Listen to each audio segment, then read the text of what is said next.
Hi everyone, welcome to the biology concept. आज के इस वीडियो में हम 50 एमसीक्यूज़ करेंगे जो कि chapter molecular basis of inheritance से लिया गया है। ठीक है, साथ ही साथ हम इसके एक्सप्लेनेशन को भी देखेंगे। तो question number 1, which scientist discovered the transforming principle in bacteria.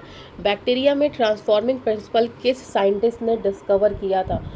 तो इसे हम इस एक्सपेरिमेंट को ट्रांसफॉर्मिंग प्रिंसिपल को हम ग्रिफ्ट एक्सपेरिमेंट के भी नेम से जानते हैं। तो आपका करेक्ट आंसर क्या होगा? ग्रिफ्ट, ऑप्शन बी। ओके, तो ग्रिफ्ट demonstrated transformation in Streptococcus pneumonia, showing that a transforming principle from heat killed virulent bacteria could convert non-virulent bacteria into virulent ones। ठीक है, देखिए यहाँ पे ध्यान देने वाली बात ये है कि ग्रिफ्ट एक्सपेरिमेंट किस बैक्टीरिया पे लिया गया था। तो आप ये एक चीज़ तो ये भी याद रखो, तो दैट वाज स्ट्रेप्टोकॉकस निमोनिया। ठीक है, इस एक्सपेरिमेंट में क्या दिखाया गया था कि ट्रांसफॉर्मिंग प्रिंसिपल का मतलब क्या है कि एक हीट किल्ड वायलेंट बैक्टीरिया को या एक हीट किल्ड वायलेंट बैक्टीरिया जो है वो एक नॉन वायलेंट बैक्टीरिया को वायलेंट में कन्वर्ट कर सकता है। ठीक है, नॉन वायलेंट को वायलेंट में कन्वर्ट कर सकता है कौन? एक हीट किल्ड वायलेंट बैक्टीरिया। ठीक है, so basically this was the transforming principle। Okay, now moving to the next question number 2, who proposed that DNA is the genetic material using bacteriophage। ठीक है, बैक्टीरियोफेज का यूज़ करके किसने बताया था कि डीएनए जो है वो एक जेनेटिक मटेरियल है? तो आपका करेक्ट आंसर क्या होगा? Option A, Hershey and Chase principle भी उसे कहते हैं हम। तो इन्होंने बताया था कि डीएनए एक जेनेटिक मटेरियल है by using a bacteriophage. Bacteriophage क्या होता है? Bacteria eating virus. Okay, explanation इसका क्या है? Hershey and chase use radio active sulphur and phosphorus. ठीक है, इसका नेम भी आपको याद रखना होगा। ये भी पूछता है क्या इन्होंने यूज़ किया था, हार्शे एंड चेज एक्सपेरिमेंट में क्या चीज़ें यूज़ हुई थी। तो रेडियो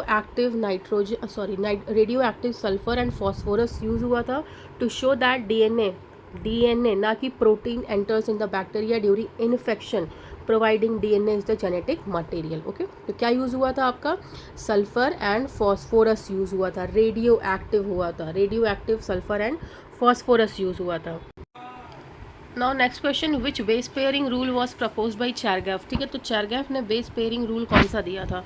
तो आपका करेक्ट आंसर क्या है? A equals to T and G equals to C, adenine equals to thymine and guanosine equals to cytosine in a double standard DNA. यानी ऑप्शन आपका ए जो होगा वो करेक्ट होगा। तो Chargaff rule states that adenine equals to thymine and guanine equals to cytosine in double standard DNA. Okay, now next question, DNA replication is described as. DNA replication को क्या कहा जाता है? कंजर्वेटिव कहा जाता है, सेमी कंजर्वेटिव, डिस्पर्सिव और random. तो डीएनए रेप्लिकेशन जो है वो सेमी कंजर्वेटिव होता है। सेमी कंजर्वेटिव दैट इज, इसमें एक स्ट्रैंड तो पेरेंटल होता है और दूसरा जो स्ट्रैंड होता है वो न्यूली फॉर्म्ड होता है। ओके, एक्सप्लेनेशन हम इसका देखेंगे क्या। Each daughter DNA molecule contains one parental strand and one newly synthesised strand. This is called the semi conservative nature of DNA replication. Okay, now next question number 5, which enzyme synthesises RNA primers during replication. ठीक है, very important question. कौन सा ऐसा enzyme है जो RNA primer को form करता है जब डीएनए रेप्लिकेशन होता है? तो ओके, तो आपका करेक्ट आंसर क्या होगा? प्राइमेज। ठीक है, प्राइमेज इज दैट एंजाइम जो कि आरएनए प्राइमर को फॉर्म करता है। एक्सप्लेनेशन इसका क्या है? Primase सिंथेसाइजेज short RNA primers. ठीक है, कैसे होते हैं ये प्राइमर्स? शॉर्ट आरएनए प्राइमर्स होते हैं that provide a starting point for DNA polymerase. ठीक है, क्या प्रोवाइड करते हैं? डीएनए पॉलीमरेज का ये स्टार्टिंग पॉइंट प्रोवाइड करते हैं। Next question, which enzyme joins Okazaki fragments. तो ओकाज़ाकी फ्रैगमेंट्स जो है, ओकाज़ाकी फ्रैगमेंट्स को वो एंजाइम जो ज्वाइन कराता है वो है DNA ligase. Option A, ligase का काम क्या होता है? ज्वाइनिंग कराना। ओके, तो DNA ligase seals nicks between Okazaki fragments to form a continuous strand. Now question number 7, the discontinuous strands formed during DNA replication is called। This is very important point क्योंकि सीधे सीधे question ये भी आ सकता है कि 5 prime to 3 prime जो है वो क्या शो करता है? लीडिंग स्ट्रैंड या लैगिंग स्ट्रैंड। ठीक है, 3 प्राइम टू 5 प्राइम क्या शो करता है? तो ये चीज़ें आपको अपनी बिल्कुल कॉन्सेप्ट को क्लियर करना होगा। तो डिसकंटिन्यूअस स्ट्रैंड जो होता है वो फॉर्म होता है डीएनए रेप्लिकेशन पे। तो डिसकंटिन्यूअस स्ट्रैंड कौन वाला होता है?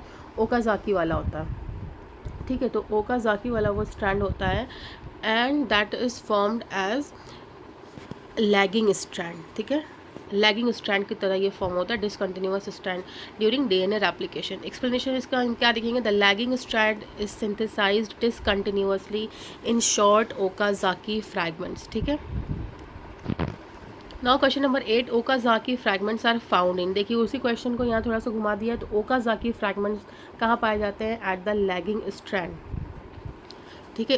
इसको दिमाग में एकदम बैठा लीजिए, Okazaki that equals to lagging strand, ठीक है। नाउ दे आर एक्सप्लेनेशन इसका क्या है, लैगिंग स्ट्रैंड का, they are the short DNA fragments form during replication of the lagging strand, okay. कौन सी फ्रैगमेंट्स हैं ये, ओकाज़ाकी फ्रैगमेंट्स हैं, ओकाज़ाकी फ्रैगमेंट्स हैं, ओके।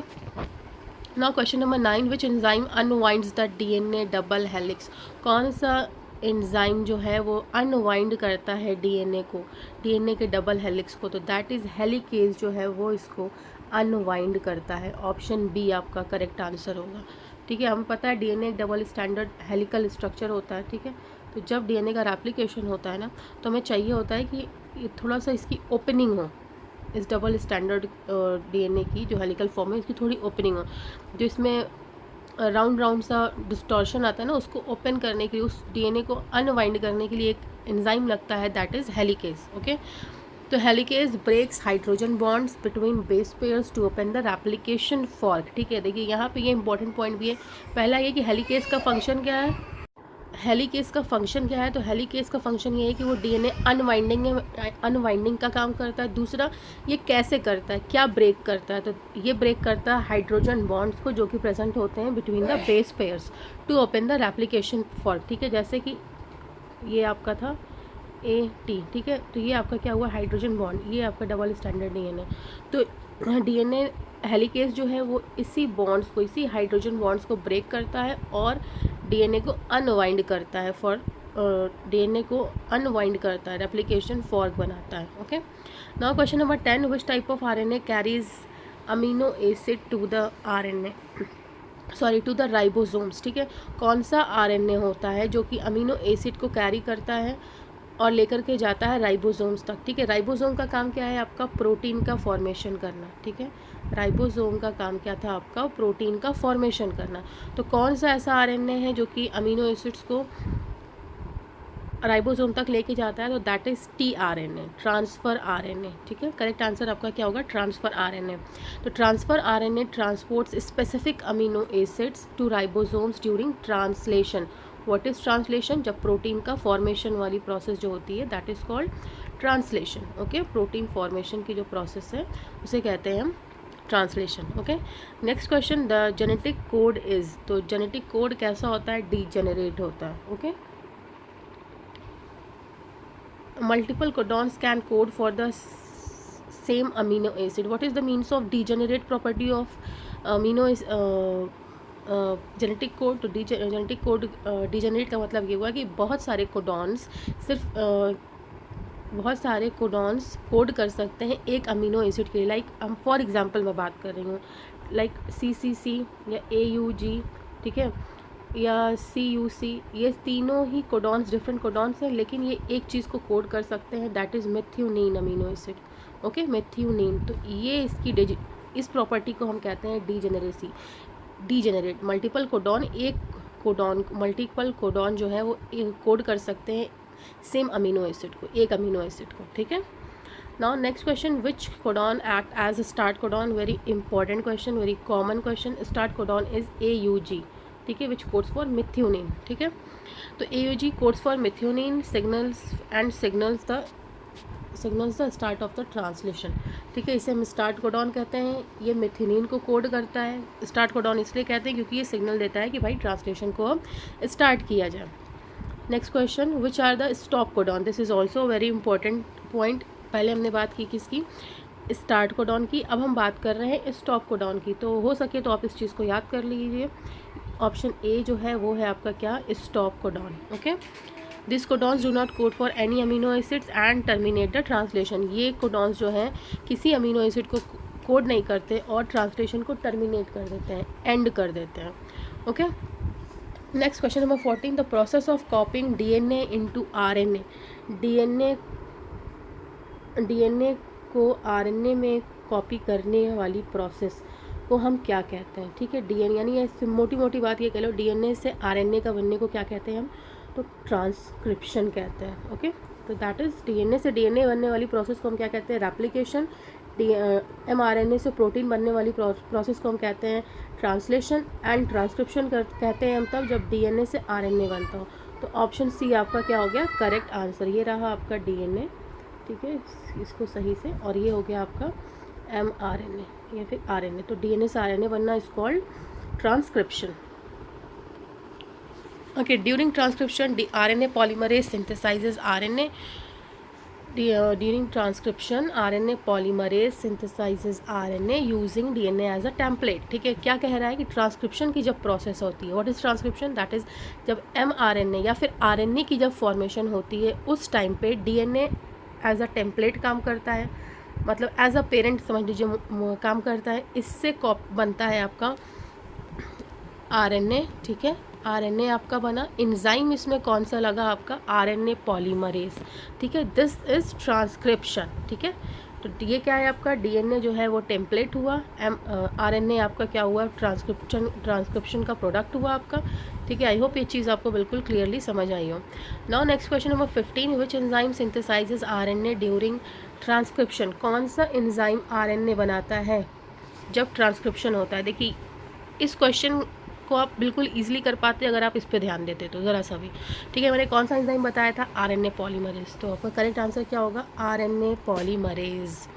ओके, एक्सप्लेनेशन इसका क्या? आरएनए पॉलीमरेज कैटेलाइज करता है formation of RNA strand complementary to the DNA. ठीक है, कॉम्प्लीमेंट्री होता है आरएनए जो बनता है वो डीएनए के। ओके, और इसमें एंजाइम कौन हेल्पफुल है? RNA polymerase. क्या करता है? ये कैटेलाइज करता है formation of RNA strand.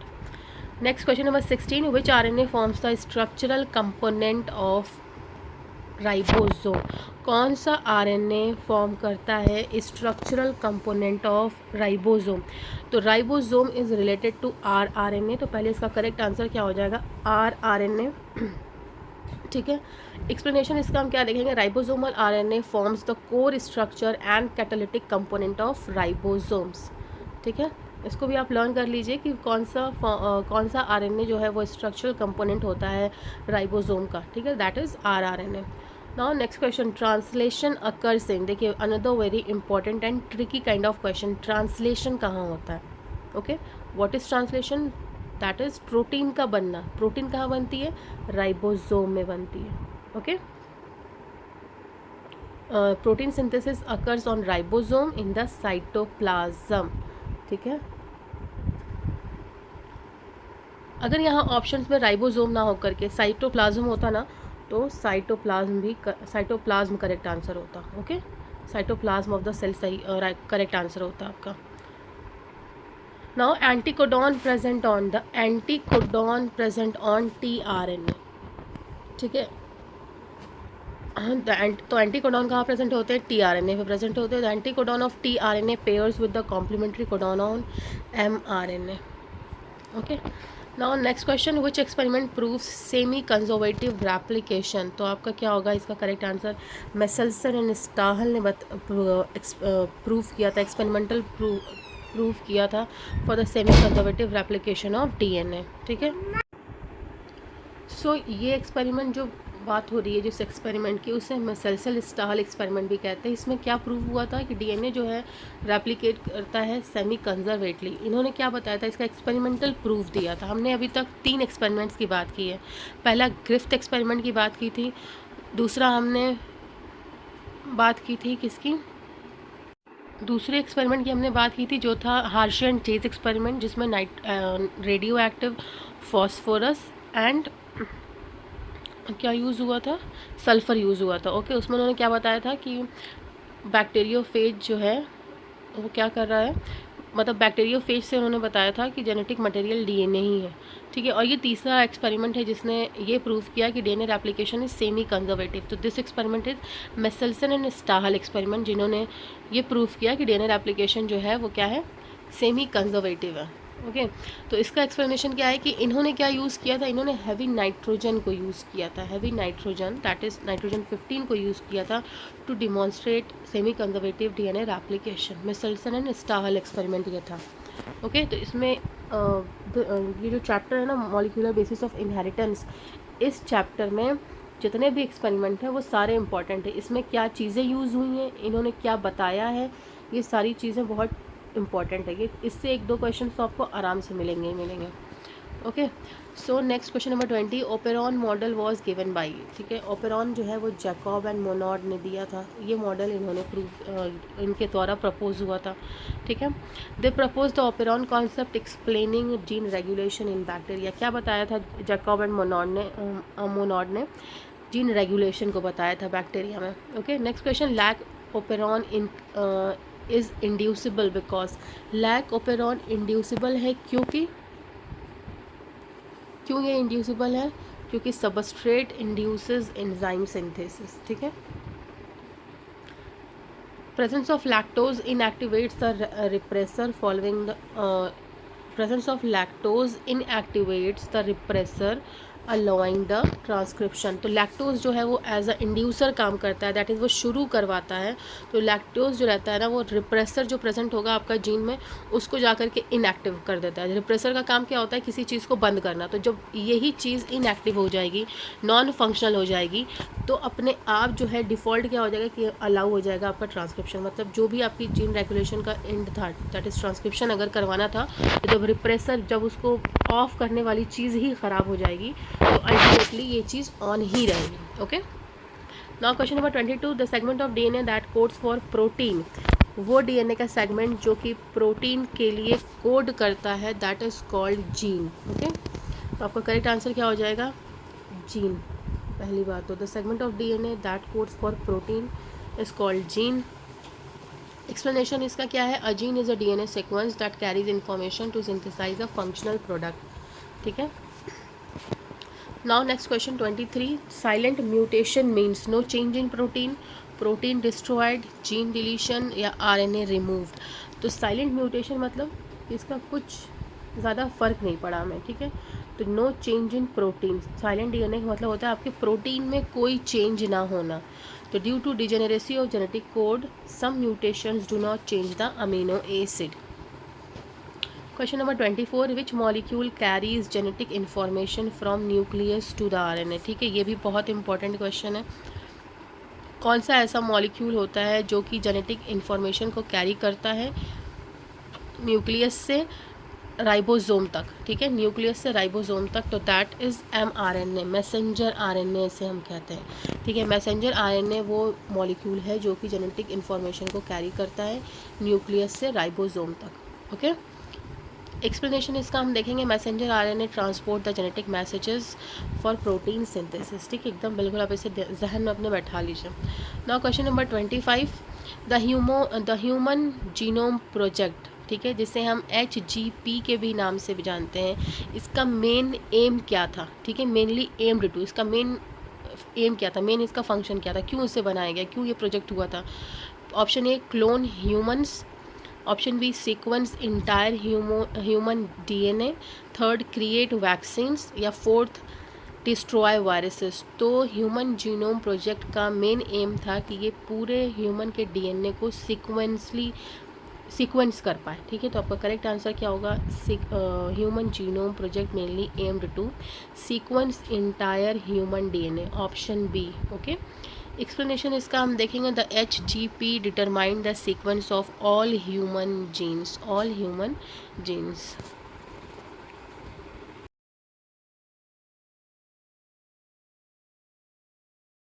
Now next question, question number 26, which nitrogenous base is absent in RNA, ठीक है, कौन सा नाइट्रोजनस बेस जो होता है वो RNA में एब्सेंट होता है, ठीक है। तो हमें पता है DNA में क्या होता है, DNA में किसकी बेस पेयरिंग्स होती है, ATGC की होती है, ठीक है। बट RNA में थाइमिन नहीं होता, इसकी जगह पे क्या होता है, यूरेसिल होता है, ठीक है। यहाँ से आपको एक क्वेश्चन यहाँ पे आपका गिवन है, दूसरा क्वेश्चन ये भी बन सकता था, विच of the following is absent in DNA, ठीक है। तो आपका यूरेसिल DNA में एब्सेंट होता है, विच of the following is absent in RNA, तो आपका आंसर क्या होता है, थाइमीन जो है वो एब्सेंट होता है आरएनए में, ठीक है। उसकी जगह पे क्या प्रेजेंट होता है, यूरेसिल प्रेजेंट होता है। तो आपका यहाँ पे आरएनए ना करके जब डीएनए कर देता क्वेश्चन, तो आपका आंसर होता है यूरेसिल। यहाँ पे इसने पूछा है आरएनए के बारे में, तो आपका करेक्ट आंसर क्या होगा, थाइमीन होगा। थाइमीन आरएनए में एब्सेंट होता है। RNA contains uracil instead of thymine while DNA contains thymine, ठीक है।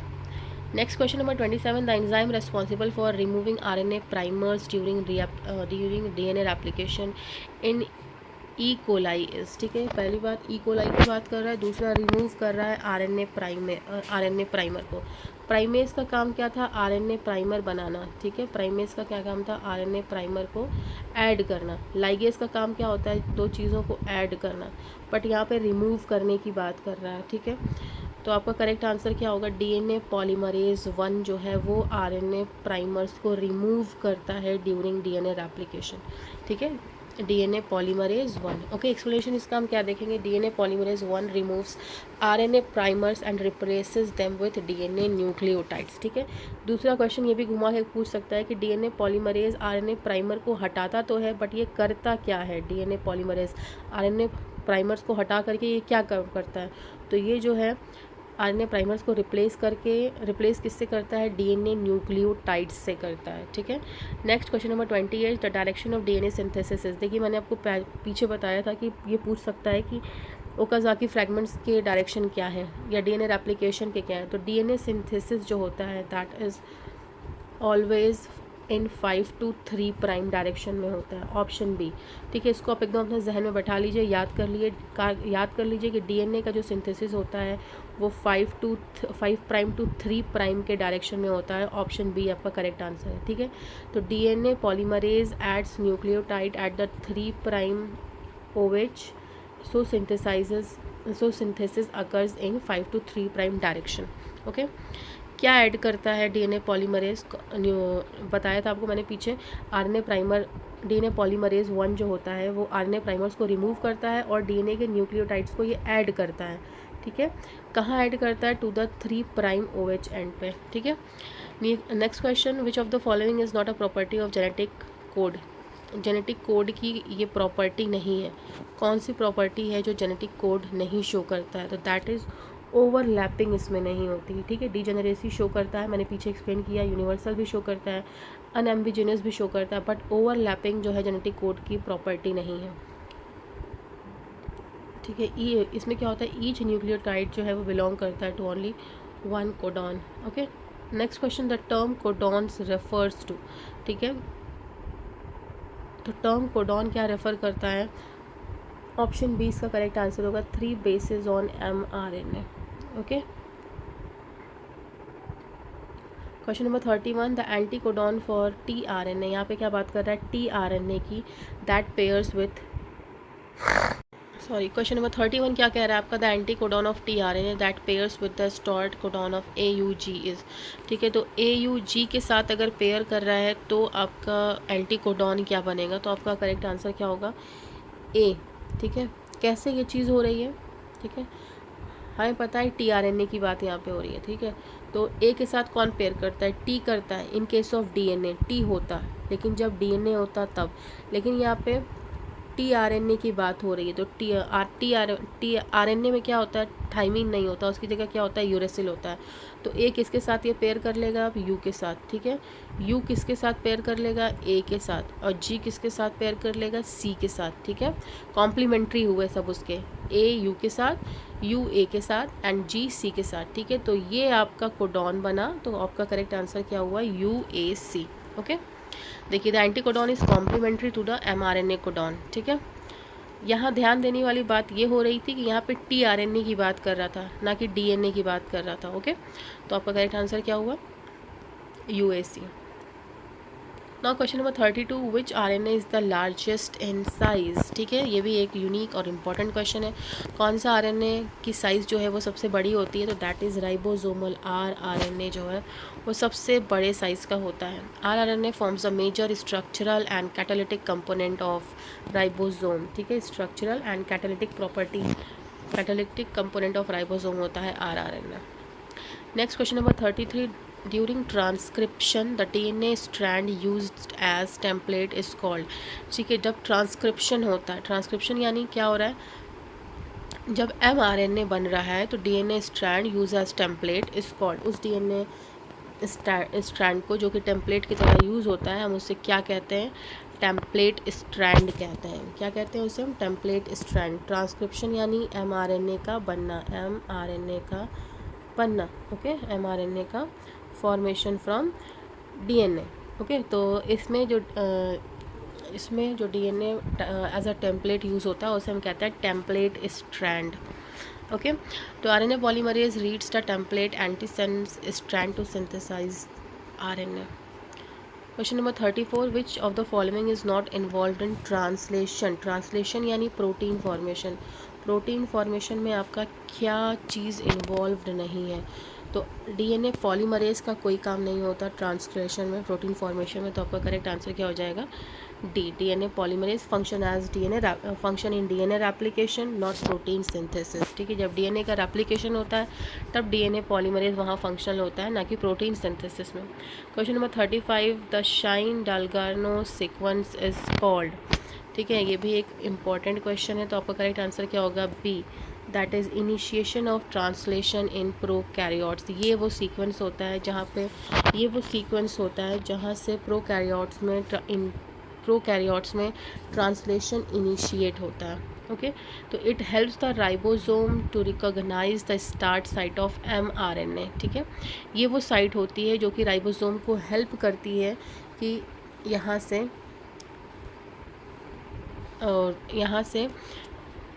आप ट्रांसलेशन का इनिशिएशन करो प्रोकैरियोट्स में। ठीक है, next question number 36, the first amino acid incorporated during protein synthesis is. ठीक है, पहला अमीनो एसिड जो कि इनकॉर्पोरेट होता है ड्यूरिंग प्रोटीन सिंथेसिस, तो हमें पता है मिथ्योनिन को हम स्टार्ट कोडॉन के भी नेम से जानते हैं, AUG को। ठीक है, ये क्या सिग्नल देता है कि भाई अब ट्रांसलेशन जो है वो शुरू किया जाए, तो आपका करेक्ट आंसर क्या होगा, मिथ्योनिन होगा। ठीक है, प्रोटीन सिंथेसिस में सबसे पहला अमीनो एसिड जो इनकॉर्पोरेट होता है तो that is methionine. AUG act as start codons and code for methionine. ठीक है, next question number 37, RNA polymerase binds to which region of the DNA. RNA polymerase DNA के कौन से रीजन से जा कर के बाइंड करता है। ठीक है, तो आपका करेक्ट आंसर क्या होगा, प्रमोटर रीजन से जा कर के आरएनए पॉलीमरेज बाइंड करता है डीएनए के। Okay, transcription begins when RNA polymerase binds to the promoter region. Okay, next question number 38, which part of lac operon binds the repressor protein। Lac operon के which part of the lac operon binds with the repressor protein. Lac operon का कौन सा ऐसा part है जो कि repressor protein से bind होता है, तो आपका करेक्ट आंसर क्या होगा, ऑपरेटर होगा। ओके, इसका एक्सप्लेनेशन क्या है, repressor binds to the operator and blocks the transcription. ठीक है, रिप्रेसर का काम क्या होता है, किसी चीज़ को ऑफ करना। ठीक है, ऑपरेटर का काम क्या होता है, किसी चीज़ को स्टार्ट करवाना। ठीक है, तो जब ये रिप्रेसर आकर के ऑपरेटर पे बैठ जाएगा, इस पर बाइंड हो जाएगा, तो क्या होगा, ट्रांसक्रिप्शन जो है वो ब्लॉक हो जाएगी। ठीक है, तो वही बात ये कह रहा है कि which part of the lac operon bind to the repressor protein, कौन सा पार्ट रिप्रेसर प्रोटीन से बाइंड होता है, तो दैट इज़ आपका ऑपरेटर, जिसकी वजह से फर्दर जो है ट्रांसक्रिप्शन ब्लॉक हो जाता है। Next question number 39, in lac operon lactose act as. ठीक है, very important, unique and common question आपका क्या है, लैक ओपेरॉन में लैक्टोज किस तरह काम करता है, तो हमेशा के लिए अपने ध्यान में बैठा लीजिए, एज अ इंड्यूसर ये काम करता है लैक्टोज जो है। तो लैक्टोज इनएक्टिवेट्स द रिप्रेसर, इसका काम क्या होता है, ये रिप्रेसर को जा करके इनएक्टिवेट करता है एंड अलाउ ट्रांसक्रिप्शन। ठीक है, रिप्रेसर क्या होता है, जो किसी चीज़ को ऑफ कर देता है, टर्न ऑफ करता है, तो लैक्टोज क्या करता है, ये जो ऑफ होता है ना उसी को जाके ऑफ कर देता है, जिसकी वजह से ट्रांसक्रिप्शन जो है वो स्टार्ट हो जाता है। Next question number 40, the enzyme responsible for super coiling of DNA. ठीक है, पहले हम लोगों ने किसकी बात की थी, अनवाइंडिंग की बात की थी, तो अनवाइंडिंग में आपका क्या आंसर था, हेलिकेज आ रहा था आपका आंसर। यहाँ पे सुपर क्वाइलिंग की बात कर रहा है, मतलब कि इसके अंदर जो ये हेलिकल स्ट्रक्चर होता है डीएनए का, ये और ज़्यादा क्वाइल्ड हो, तो ये होता है किस एंजाइम की वजह से, टोपो आइसोमरेज की वजह से। अनवाइंडिंग होती है हेलिकेज की वजह से, सॉरी अनवाइंडिंग होती है किसकी वजह, अनवाइंडिंग होती है हेलिकेज की वजह से, ठीक है। सुपर क्वाइलिंग होती है टोपो आइसोमरेज की वजह से। लाइगेज का काम क्या होता है, ऐड करना, ठीक है। प्राइमेज का काम क्या होता है, प्राइमर प्रोवाइड करना, short stretch of RNA provide करना to the Okazaki fragments, okay. Now topoisomerase relieves torsion strain during replication. Next question number 41. In eukaryotes, the primary RNA transcript is called. Primary RNA transcript को eukaryotes में क्या कहते हैं, तो that is HNRNA कहा जाता है, ठीक है। आंसर इसका क्या है, HNRNA undergoes processing to become mature mRNA। Next question number 42. Removal of introns from RNA is called, ठीक है। बहुत कॉमन क्वेश्चन है, इंपॉर्टेंट क्वेश्चन है। तो रिमूवल ऑफ एंट्रॉन्स, एंट्रॉन्स क्या होते हैं, non coding segments of DNA होते हैं। तो इस प्रोसेस को हम क्या कहते हैं, स्प्लाइसिंग कहते हैं, ठीक है।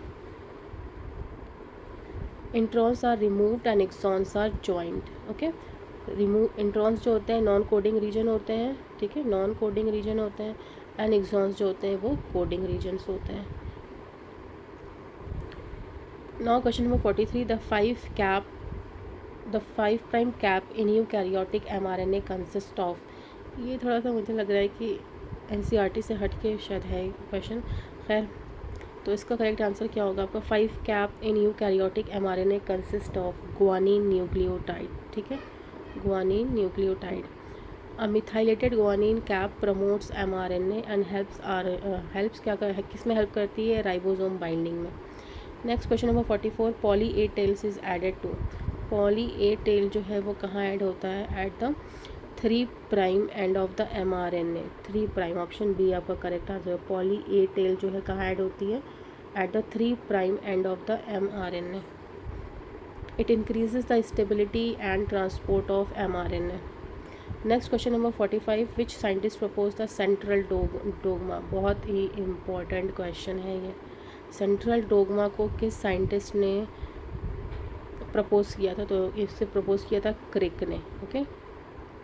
Central dogma describe the flow of genetic information, क्या डिस्क्राइब करता है ये, फ्लो ऑफ जेनेटिक इन्फॉर्मेशन को, दैट इज़ DNA से RNA बनता है, एंड RNA से प्रोटीन बनता है, एंड DNA से DNA भी बनता है, ठीक है। ये जो फिगर आपका आया है ना, ये DNA से DNA, that is replication, DNA से RNA क्या हुआ इसका ट्रांसक्रिप्शन, एंड DNA से प्रोटीन ट्रांसलेशन। ये एग्जैक्टली आपका क्या क्या कहलाता है, सेंट्रल डोगमा कहलाता है, okay. Next question number 46. Human genome contains approximately, कितने base pair human genome contain करता है, तो आपको पता होना चाहिए 3 बिलियन बेस पेयर्स को कंटेन करता है HGP। तो आपका करेक्ट आंसर क्या हुआ, बी हुआ, 3 billion base pair, important point, 3 billion base pair, okay. Human genome has about 3 billion base pairs. Question number 47. The percentage of human genome coding for protein is about, ठीक है, 1 to 2% ही सिर्फ human genome का code करता है protein के लिए। तो only a small portion of genome codes for protein, 1 से 2%, okay.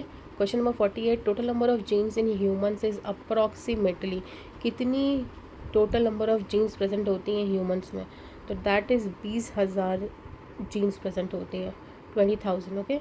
The human genome contains रफली 20 to 25,000 genes. Question number 49. DNA fingerprinting technique was developed by, ठीक है, ये भी इंपॉर्टेंट क्वेश्चन है। DNA फिंगरप्रिंटिंग की टेक्निक किसने डेवलप की थी, तो दैट इज़ एलेक जेफरीज ने, ऑप्शन ए आपका करेक्ट आंसर होगा, okay. He discovered VNTR based DNA फिंगरप्रिंटिंग्स।